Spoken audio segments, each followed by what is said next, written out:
क्या अमेरिका और इजराइल के रिश्तों में पहली बार इतनी बड़ी दरार शुरू हो गई है? क्या डोनाल्ड ट्रंप की गाजा शांति योजना अब शुरू होने से पहले ही पटरी से उतर गई, डिरेल हो गई? और क्या नेतन्याहू ने साफ कर दिया कि उनकी राजनीति ट्रंप की कूटनीति से बड़ी है? इजराइल ने अमेरिका की 15 सूत्रीय गाजा शांति योजना को सिरे से खारिज कर दिया, डायरेक्टली साफ कह दिया कि हमें ये योजना कबूल है। अब हमास इस रोड मैप पर आगे बढ़ने की बात कर रहा था, लेकिन नेतन्याहू ने ऐलान कर दिया कि जब तक हमास का आखिरी हथियार नहीं छिन जाता तब तक इजरायली सेना गाजा से एक कदम पीछे नहीं हटेगी। अब ये सिर्फ एक बयान नहीं है, बल्कि गाजा युद्ध, मध्य पूर्व की राजनीति और अमेरिका की साख पर बड़ा सवाल है। क्या है पूरी कहानी? आखिर ट्रंप की बात नेतन्याहू क्यों नहीं मान रहे? और इसके बाद गाजा में क्या होने वाला है, ये समझिए।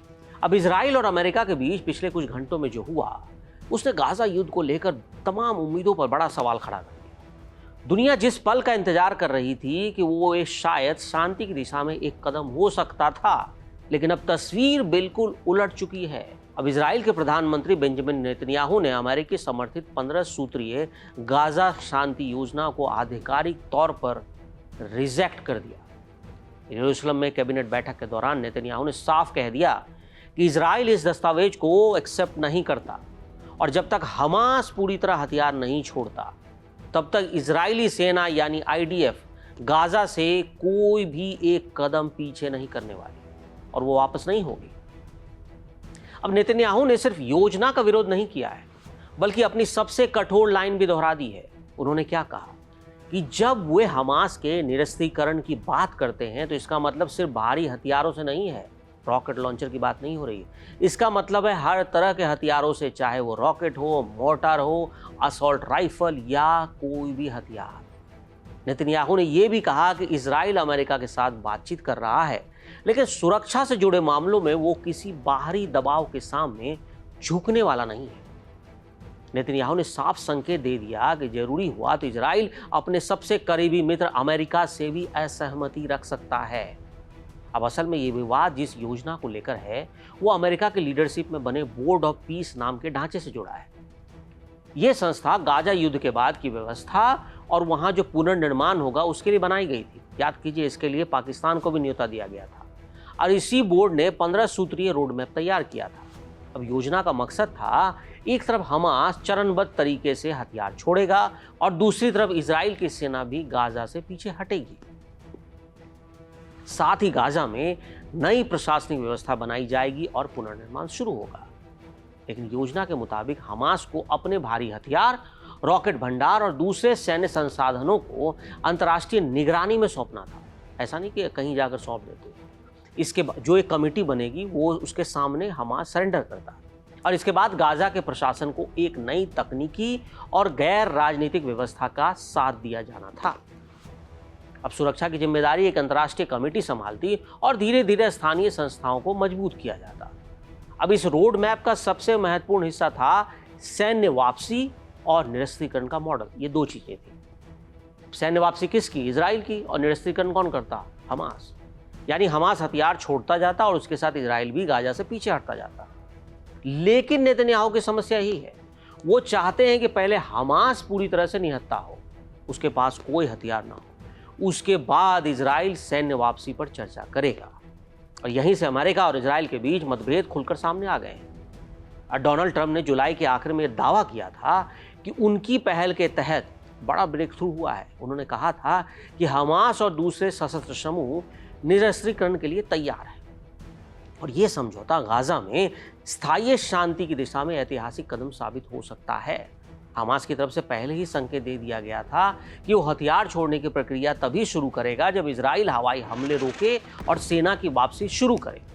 यानी दोनों पक्ष एक दूसरे से पहले कदम उठाने की उम्मीद कर रहे हैं।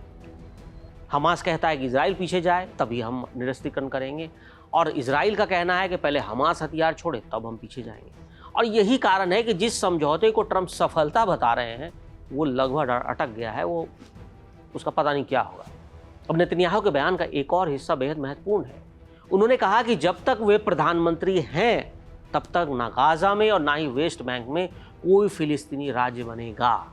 ये बयान सिर्फ तत्काल राजनीति नहीं है, बल्कि दशकों पुराने दो राष्ट्र समाधान की अवधारणा को भी सीधी चुनौती दी जा रही है। अब सवाल ये है कि नेतन्याहू इतने अटैकिंग मोड में क्यों है, आक्रामक रूप क्यों अपनाया हुआ है? इसका जवाब इजराइल की घरेलू राजनीति में छिपा है।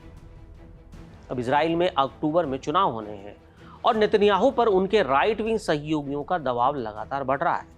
उनके गठबंधन में शामिल जो भी रेडिकल कहें, कट्टरपंथी कहें, वो लंबे समय से ये मांग करते रहे कि हमास के खिलाफ सैन्य कार्रवाई बिल्कुल ढीली नहीं छोड़ी जानी चाहिए, आखिर तक जाना है, उनका ये कहना है। कई नेताओं ने संकेत दिया था कि अगर नेतन्याहू अमेरिकी योजना के आगे झुकते हैं तो सरकार संकट में आ सकती है। विपक्ष पहले से आरोप लगा रहा था कि नेतन्याहू अपने राजनीतिक अस्तित्व को बचाने के लिए सख्त बयान दे रहे हैं, लेकिन दूसरी तरफ उनके समर्थकों का तर्क है कि 7 अक्टूबर 2023 के हमले के बाद इजराइल किसी भी तरह का सुरक्षा जोखिम उठाने की स्थिति में नहीं है, इसलिए नेतन्याहू किसी भी ऐसे समझौते पर हस्ताक्षर नहीं करना चाहते जिसमें हमास के पास दोबारा संगठित होने की थोड़ी भी गुंजाइश बची हो। अब इजराइल के इस फैसले से सिर्फ अमेरिका ही असहज नहीं है, कई अरब देशों ने भी नाराजगी जताई है, वो नाराज हैं, जैसे सऊदी अरब, अमेरिका का एलाई, संयुक्त अरब अमीरात, कतर, मिस्र, जॉर्डन, तुर्की, पाकिस्तान और इंडोनेशिया जैसे देशों ने संयुक्त बयान जारी कर कूटनीतिक प्रयासों को कमजोर करने पर चिंता जताई, यानी इनडायरेक्टली उन्होंने नेतन्याहू की निंदा की। वैसे इस पूरी विवाद में ट्रंप का नाम एक और वजह से चर्चा में रहा। अब आपको याद होगा कुछ समय पहले ट्रंप की तरफ से एक AI जनरेटेड वीडियो साझा किया गया था जिसमें युद्ध के बाद गाजा की कल्पना की गई थी। उस वीडियो में लग्जरी इमारतें, कसिनो, बीचेज और ट्रंप की एक गोल्डन बहुत बड़ी स्टैचू जो बीच में लगाई जाएगी वो ट्रंप ने दिखाई। उनका कहना था कि वो गाजा को इस तरह से देखना चाहते हैं, लास वेगस की तरह, और इस वीडियो पर काफ़ी विवाद भी हुआ था। अब इस पूरे विवाद का सबसे बड़ा असर गाजा के आम लोगों पर पड़ने वाला है। गाजा पहले ही आधुनिक इतिहास के सबसे गंभीर मानवीय संकट में से एक से गुजर रहा है। संयुक्त राष्ट्र और कई अंतर्राष्ट्रीय एजेंसियां लगातार चेतावनी देती रही हैं कि वहाँ ना भोजन है, ना दवा, ना पानी और बुनियादी सुविधाएं तो है ही नहीं। लाखों लोग विस्थापित हो चुके हैं, बड़ी आबादी राहत सहायता पर निर्भर है, भूखमरी जैसी हालात है।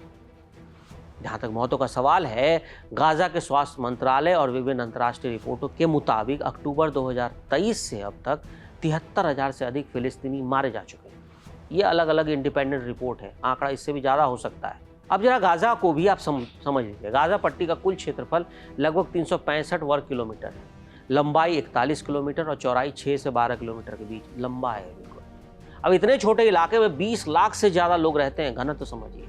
यही वजह है कि युद्ध का असर यहाँ बेहद घातक साबित होता है।